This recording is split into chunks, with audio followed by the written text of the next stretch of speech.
बड़ी खबर इस वक्त आ रही है। बीजेपी के सांसद और बिहार के पूर्व उप मुख्यमंत्री सुशील कुमार मोदी ने 2000 रुपए के नोट को बंद करने की मांग की। राज्यसभा में सुशील कुमार मोदी ने कहा कि 2000 रुपए के नोटों का आपराधिक गतिविधियों और अवैध व्यापार में बड़े पैमाने पर इस्तेमाल हो रहा है।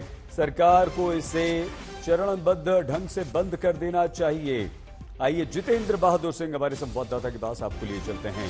बीजेपी सरकार के ही एक सांसद अगर इस तरह की बात कहते हैं जितेंद्र, तो इसका मतलब क्या है? बिल्कुल सईद, एक बड़ा मुद्दा उन्होंने राज्यसभा में 0 आवर में सुशील मोदी की तरफ से उठाया गया और उन्होंने ये कहा है कि ये 2000 की नोट जो है बहुत दिनों से प्रचलन में नहीं दिखाई पड़ रही हैं। उन्होंने ये कहा कि ऐसा लगता है कि इस नोट को लोगों ने डंप करके रख लिया है, इसलिए उन्होंने राज्यसभा में इस मांग की है कि इसको धीरे धीरे फेज आउट, इसको बंद किया जाना चाहिए 2000 की नोट को, और सरकार और आरबीआई को इसके लिए कदम बढ़ाने चाहिए क्योंकि इसका उपयोग मनी लॉन्ड्रिंग के लिए किया जा रहा है। साथ ही उन्होंने कहा कि टेरर फाइनेंसिंग में भी 2000 की नोट का इस्तेमाल किया जा रहा है। उन्होंने राज्यसभा में उदाहरण देते हुए बताया कि 2000 की नोट को कोई भी व्यक्ति अगर उसको 50 लाख रुपए ले जाने हैं तो कम जगह पर उसको ले जा सकता है। साथ ही उन्होंने कहा कि अगर ये 2000 की नोट को बंद कर दिया जाएगा तो किसी भी तरीके का नुकसान नहीं होगा,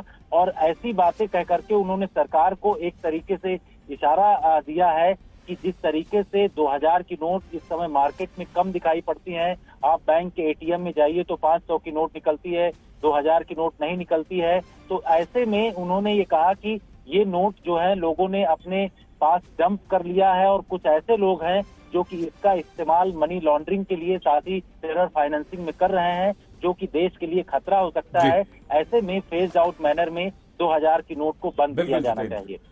जितेंद्र बने रहिए हमारे साथ। सुशील कुमार मोदी ने क्या कहा, सुनवाते हैं।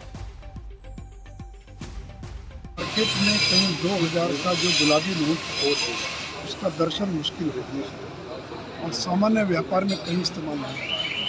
3 वर्षों से आरबीआई ने भी इसकी प्रिंटिंग बंद कर दी और ये 2000 का नोट तात्कालिक रूप से नोटबंदी के समय में लॉन्च किया गया था क्योंकि 500 और 1000 रुपये की नोट को बैन किया गया था और कम समय में बदला जा सके, इसलिए 2000 का नोट तो इसीलिए 2000 रुपये के नोट को अगर फेज तरीके से विड्रॉ कर लिया जाए तो ब्लैक मनी को रोकने के लिए अच्छा कदम है।